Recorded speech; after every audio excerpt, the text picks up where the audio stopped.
sa louange sera.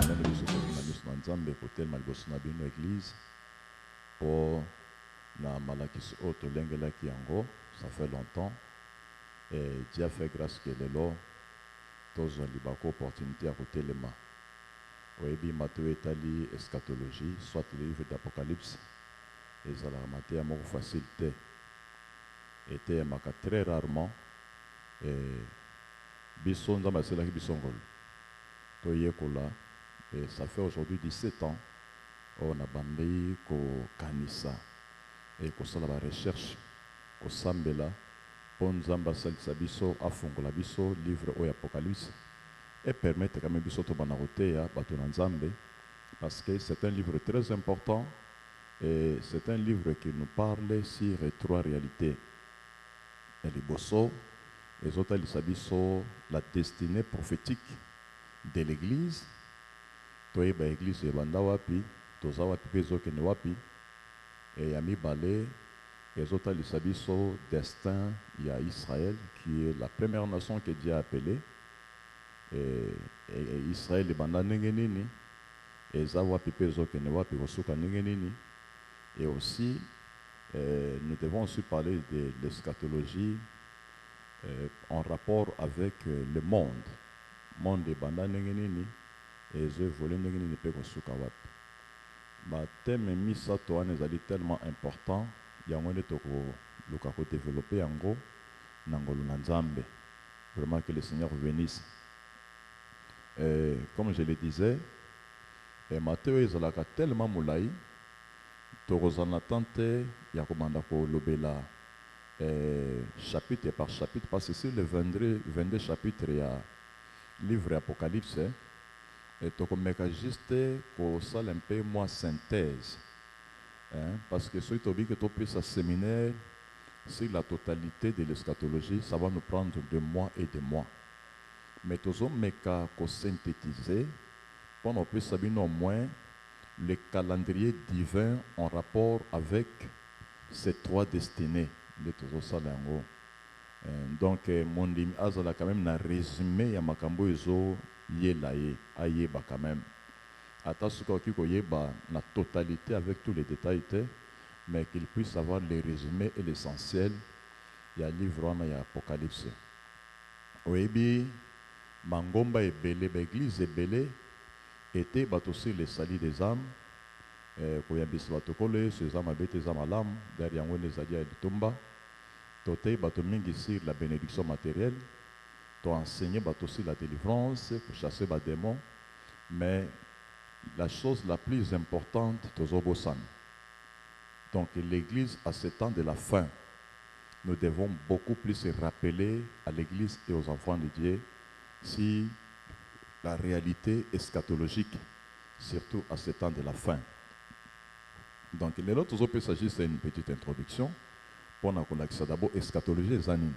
Pour comprendre les banques sayote. Alléluia Église. Donc, en fait, eschatologie c'est l'étude des événements derniers. Donc, tozo mekakoye kola makambo ya suke kozala ndenge nini. Et dans l'eschatologie, tokabo lango en deux parties.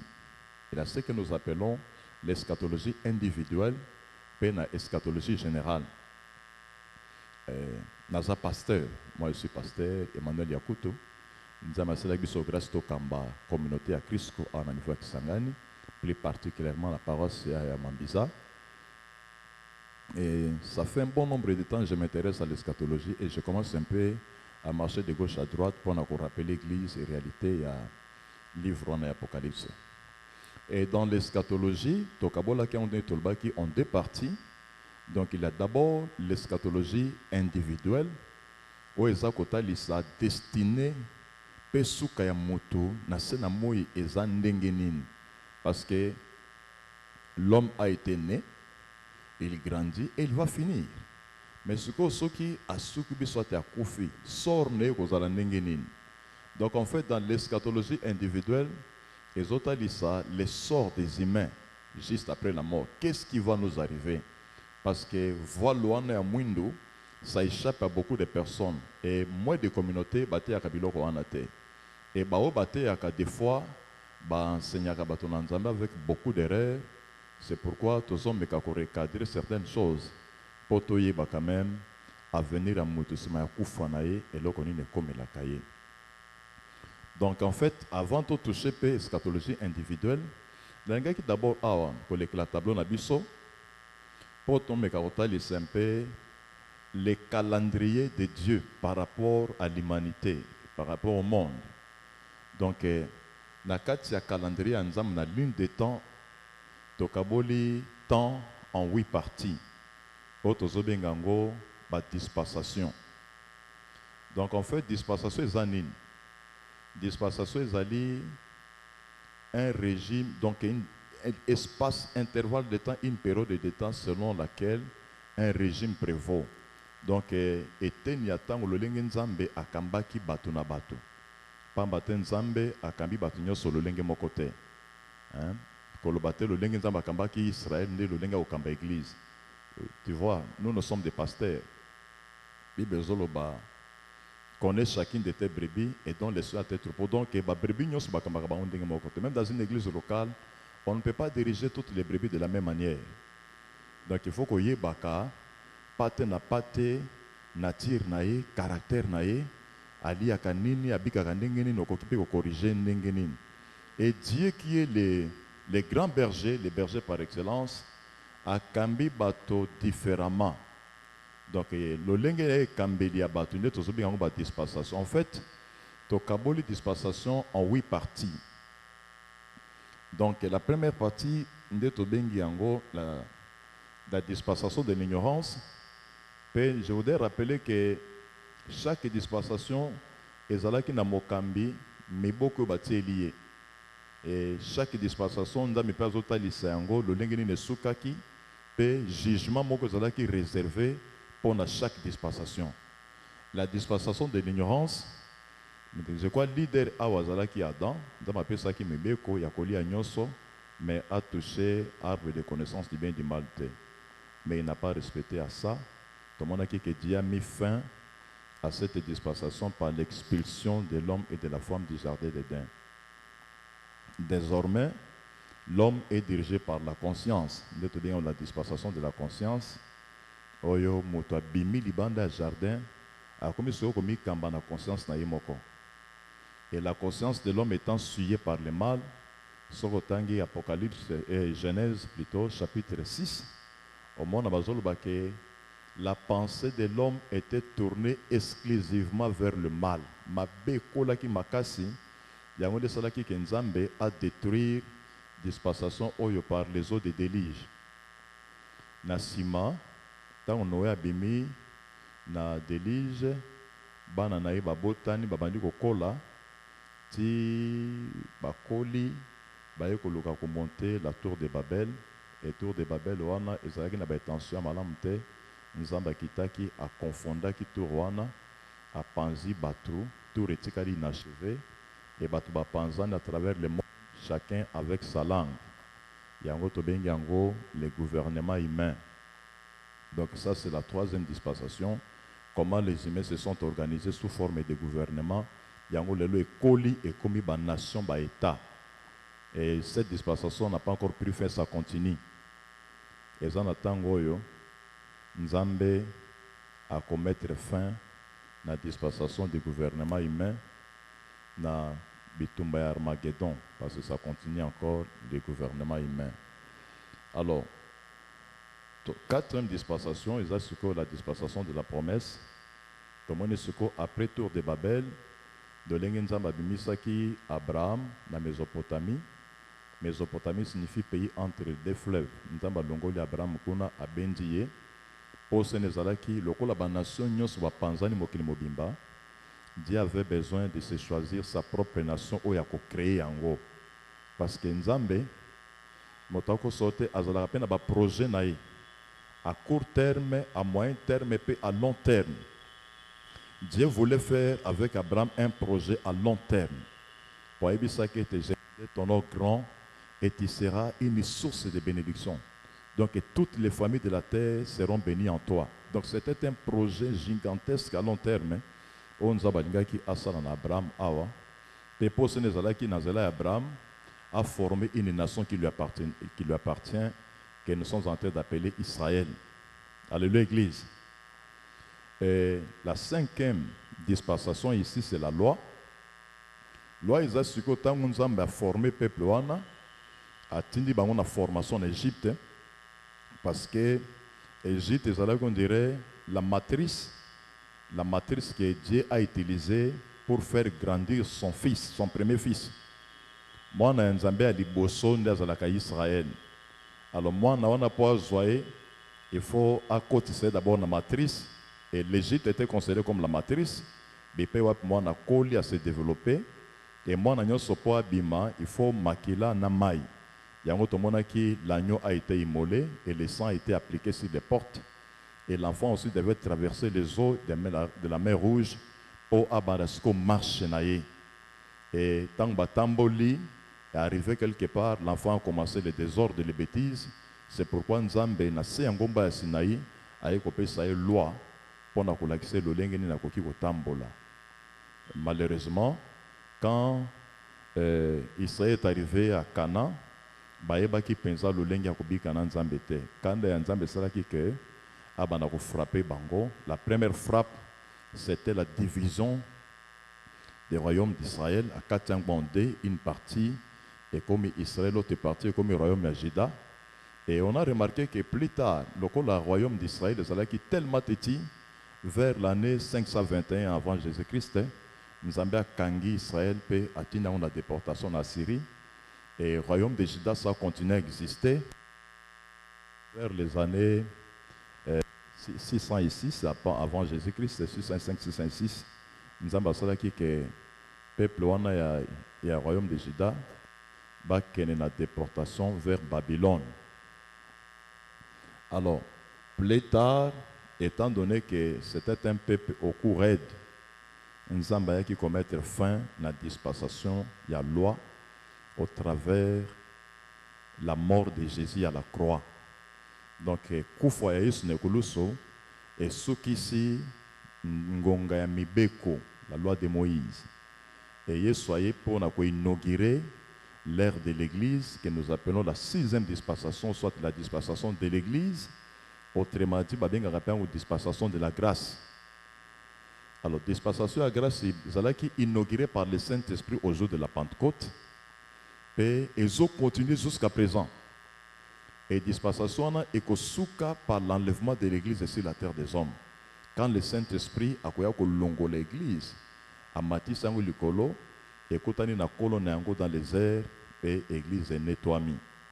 Et l'enlèvement mettra fin au temps de la grâce. Et ceux qui t'ont et les cani, to kota sikoyo na moi intervalle moké pour nzambe fois zungi sa relation nous allons parler ça prochainement. Il faut zungi sa relation na Israël pour Israël en tant que nation de Dieu. Nzambe appelle ça qui bango 70 semaines. Sur le total des prophéties à Daniel, chapitre 9, à partir du verset 24 jusqu'au verset 27, que Daniel n'a pas si Batunayo pe ville nayo à Jérusalem 70 semaines. Et dans ces 70 c'était le calendrier de Dieu pour abandaper à ceux qui sont makamona Israël. Sauf que si les 70 semaines, Israël avait déjà consommé 69. Et comme il a tué le Messie, Dieu a mis fin d'abord provisoirement dans la relation de Israël à ce qui pose pour permettre à faire la dispensation de la grâce. Ce que tango grâce c'est aussi là, Nzambe a bombé ki bango une semaine, oyo a kozongisa ma relation avec Israël, mais que ça va être très difficile. Donc il y a 7 ans. Babengango la tribulation et la grande tribulation. Ce qui 7 ans on a ici, d'être côté sikoyo, presque vers la dernière dispensation, ce que nous appelons le millénium. Millénium, c'est-à-dire le découpage de l'éternité en 1000 ans. Bakati éternité, la fraction de l'éternité en 1000 ans, netozobingango le millénium. Millénium, c'est-à-dire règne, il y a Jésus sur la terre, pour babenga kai roi des rois et seigneur des seigneurs. Donc, kombo les aba fantaisie et parce que pour le moment, Jésus règne sur son église. Konanda zali mobali, père zali mokonzi. Pour les lois où nous voyons beaucoup de nations qui ont rejeté le Messie. Mais le temps viendra où il y la tanzoto, Yesu Christ akoya, akotia bokonzine awa na mokili na mabele pendant 1000 ans. Wana ko kanga satana batunaye akangi na bango provisoirement et nous introduit dans les règnes de 1000 ans. Ce qui 1000 ans on a ici, Nzambe a détruire mabele ou peut a détruire le colo. Asali makambo ya sika kunande éternité et koki kosalem. Voilà un peu ligne de temps depuis le commencement de ceux de la terre jusqu'à leur destruction. Donc calendrier Nzambe eza mulai pe ekoki ko raté te. Asala makambo nyos na tanaye. Donc Nzambe oto sambelaye bien-aimé atambolaka na calendrier na biso te. Il fait chaque chose à son temps. Mbotama ya bato, kufa ya bato, tous les événements qui se passent dans le monde, nyonso ezali réglé pe chronométré selon le calendrier divin. Voilà, on est ligne de temps prophétique, soit le calendrier divin, ndenga atandi makamunaye. Je crois que tous ensemble et puis Bozoland.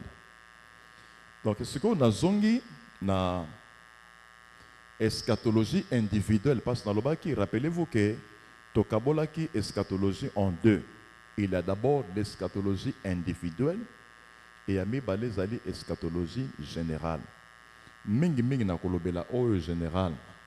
Mais avant na en eschatologie générale, permettez que na flasher sur l'eschatologie individuelle. Je crois que nous sommes ensemble, l'église.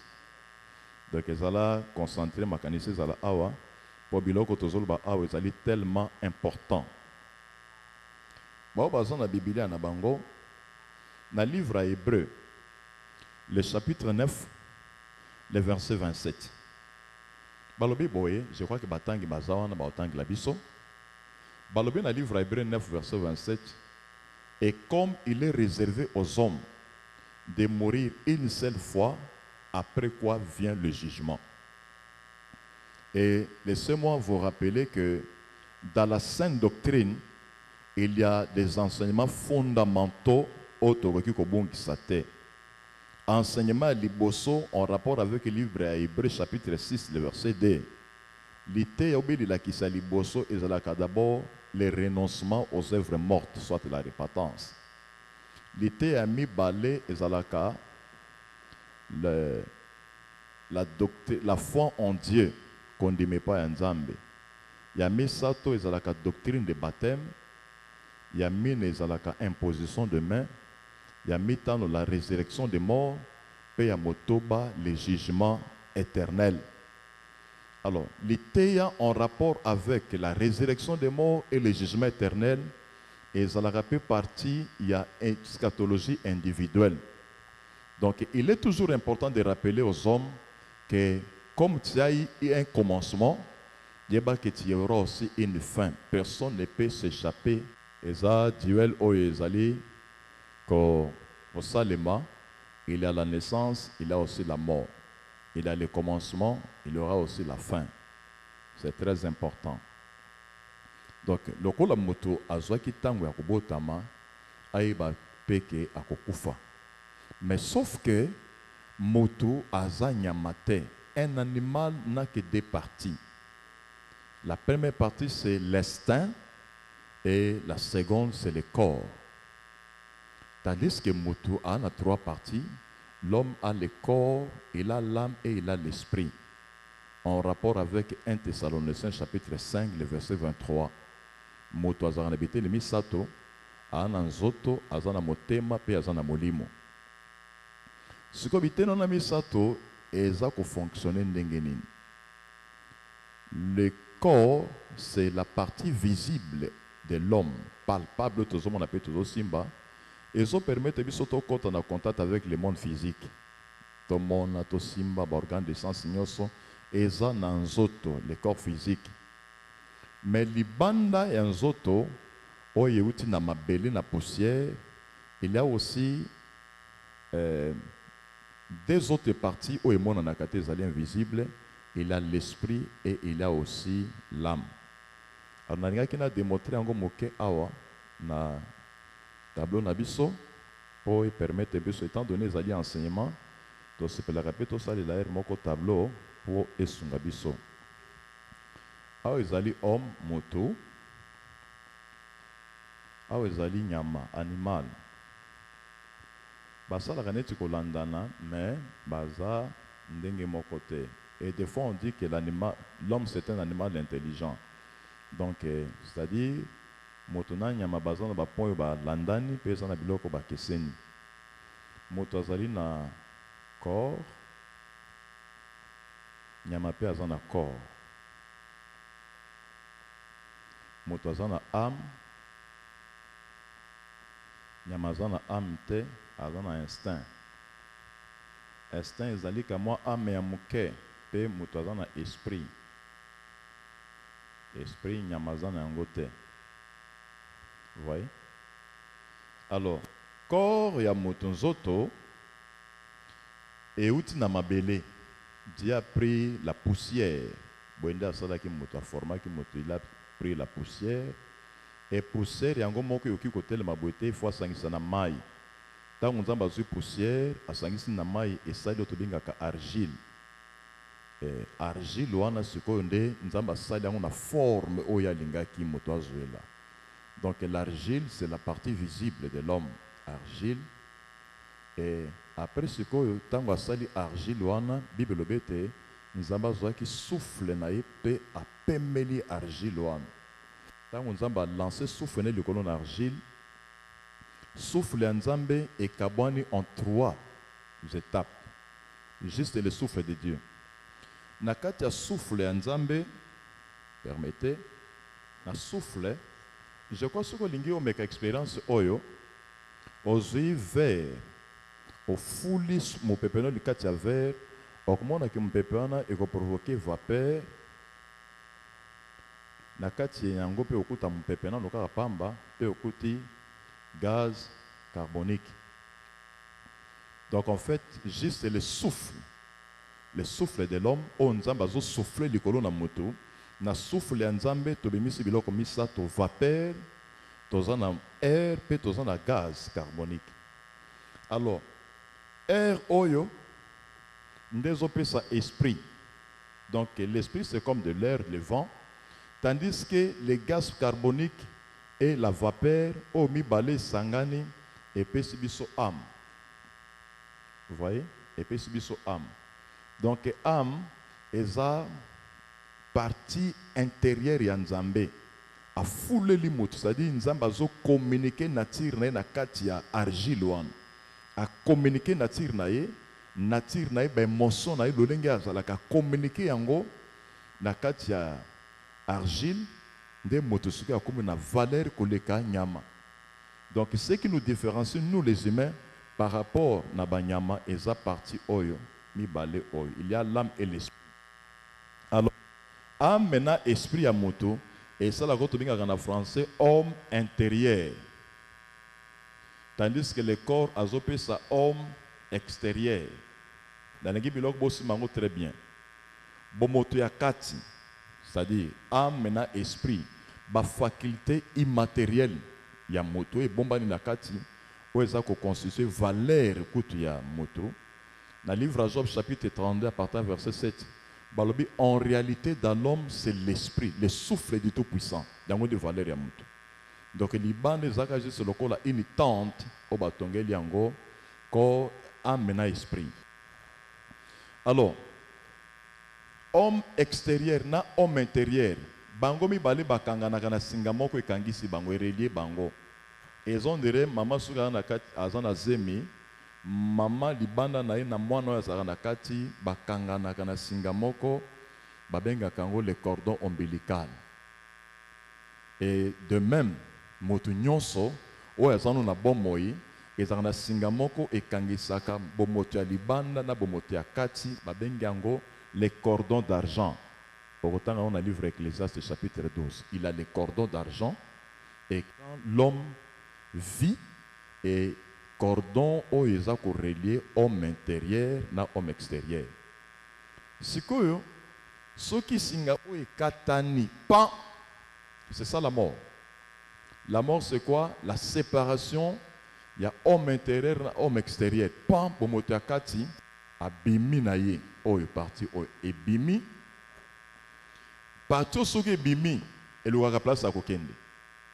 C'est pourquoi j'ai voulu vous expliquer ça. Parti au ce qui bimi et le place à kokende. Mais oyo parti extérieur netika la kawana na hôpital soit na ndako batandeli yango mbeto omoni ebembeti kaliwana. Mais mutuana penza penzo yakati et n'est plus avec vous. Je vois que nous sommes ensemble.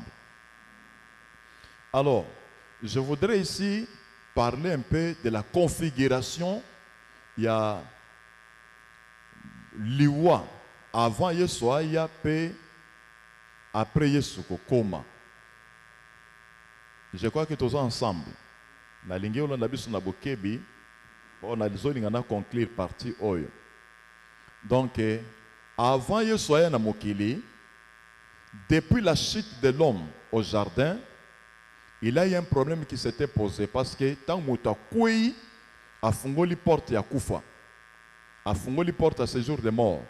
Ce que ce qui a kati motema a na mokili, homme intérieur na soit te bomotone a kati ezako kita directement na otobenga kangu le séjour de mort. Séjour de mort na lingala babenga mboka bawa. Et lokola moto akomaki esclave à Satan, batu nyonso bakufa ki nanu Yesu akomaki te bango nyonso bakitaki na séjour de mort et bazalaki na domination à Satan. Et les justes et les méchants. Voilà, c'est ça le grand problème pour la configuration à séjour de mort avant Yesu ezalaki boye. Vous voyez? Ba juste bazalaki côté oyo, côté na se ba méchant. Awa na katikati tozobenga awa abîme. Abîme ezalaki moi trop profond où ils ont séparé les justes et les méchants. Mais ces jours de mort mobimba ezalaki géré par Satan. Yango zomona ke na basali ya nzambe ba okufa ba ozala na makoki te. Je crois que dans le livre de Samuel, tango roi Saoul, nzamba bwakisi bitumbe koteli na mboka, alokaki prophète ni nakoki ko utiliser pour na ko consulter nzambe azwaki te. Il est allé consulter une magicienne à Andorre. Aki komona une magicienne moko kuna, ayebi sekete na ye awa o sala ba incantation pour na ko remonter Samuel. Tu vois? Ba incantation mona monswana esalaki ke Samuel a bimé dans ce jour de mort na répondre à Mata à travers les incantations de cette femme. Vous voyez.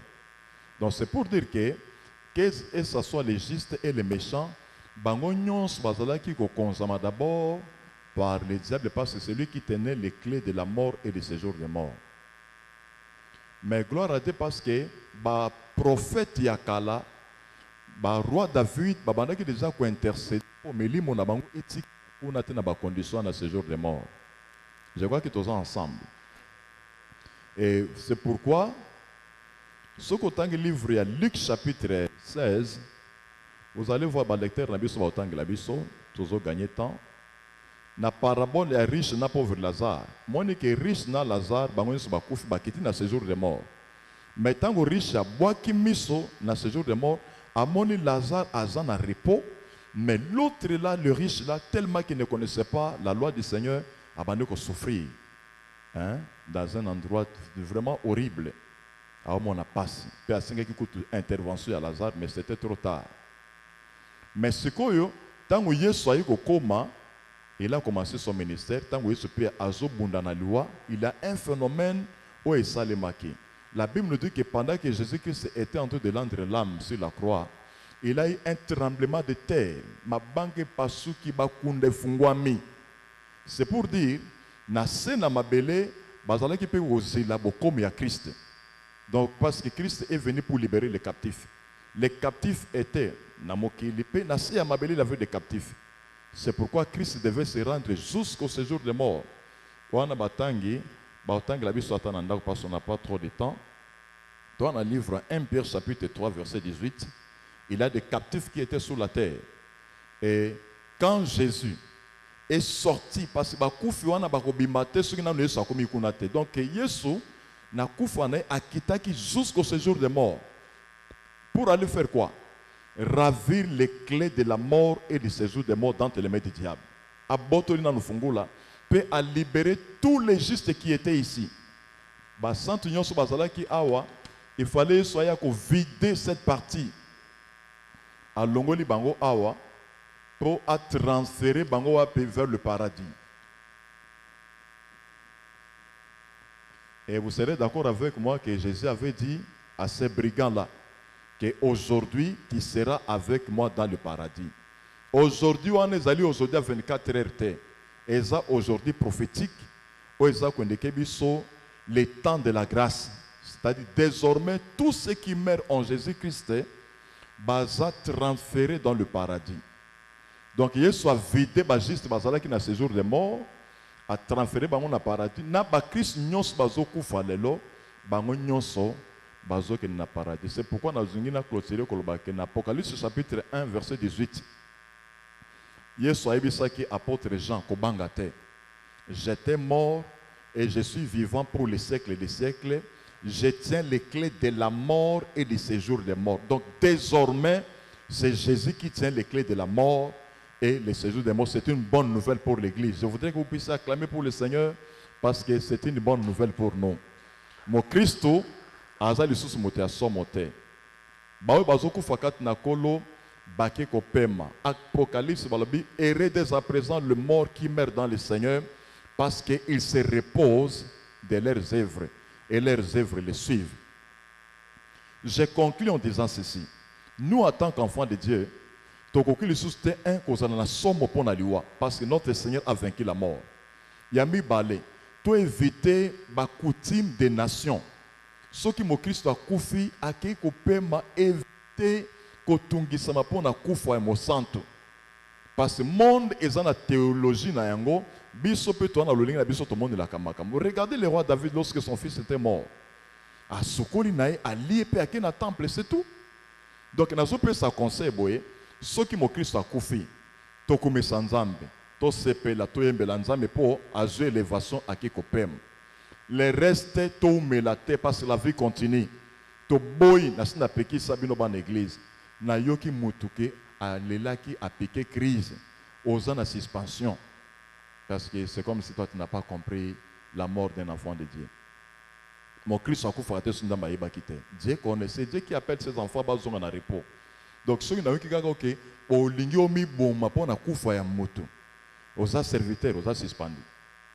Yami balé, to éviter bateni ya mabe na tango ya matang. Oh, noir, manette noire, ces choses-là sont pour les païens. Et ça bien te. D'abord, vous avez pour nani. Bible ebiso et la télé ne sont pas koufi. Kokata sukite makababa koboa na ezate, kolata mokuya ezate. Et aussi, nazo pekisa bakilte de mort.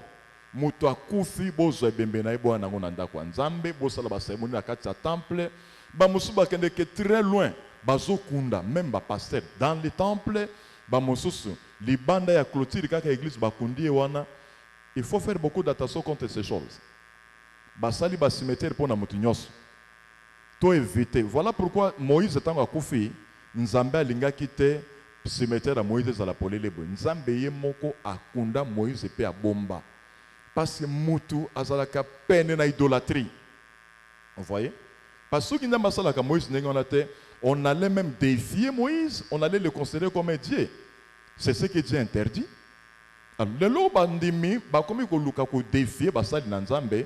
Passer ceux qui a couvert passer à Tonga qui temple la salle qui m'a bien non en guise de souvenir to kunda iwana ka pene église wana beaucoup provoquer acte idolâtrie dans cette église éloigner les morts du temple du Seigneur bola mone beaucoup gata photo botia quelque part mais n'en enterrez pas beaucoup ya ko livrer église dans la nécromancie. La nécromancie c'est quoi? C'est la magie liée à la mort. Donc la Bible nous interdit de ne pas entrer en contact avec les esprits des morts. C'est strictement interdit le spiritisme, ou soit les gens qui consultent les médiums. Dans le livre de Deutéronome chapitre 18, la terre promise, évitez d'imiter les abominations de cette nation-là parce qu'ils font le spiritisme, donc les incantations avec les esprits des morts. Ça ne peut pas le faire. Tout le monde a un matanga, avant que nous causions pas cercle, il y a moto, nanaza le lobasuk, nous demandons ce que ba kumu ba vion na ba yiko telim. Oh papa kuno zo kende, vraiment na pesi mbote nanga, na tini mbote pa na mutu tête, c'est comme si akanisaka ke ndekona na kufi a okende kuna na mboka mususu, abani ko komisa ba mbote ya batu. Ça il ne faut pas le faire. C'est du péché. Donc ceux qui boken enterrement na cimetière bokoni mutu bozongi ya koli ya soke eza bolé bosali partage bokomisi nzambe esuka wana. Voilà, bien-aimés dans le Seigneur, ce que je voulais vous parler par rapport à l'eschatologie individuelle. Nous allons continuer avec le temps. Que le Seigneur vous bénisse.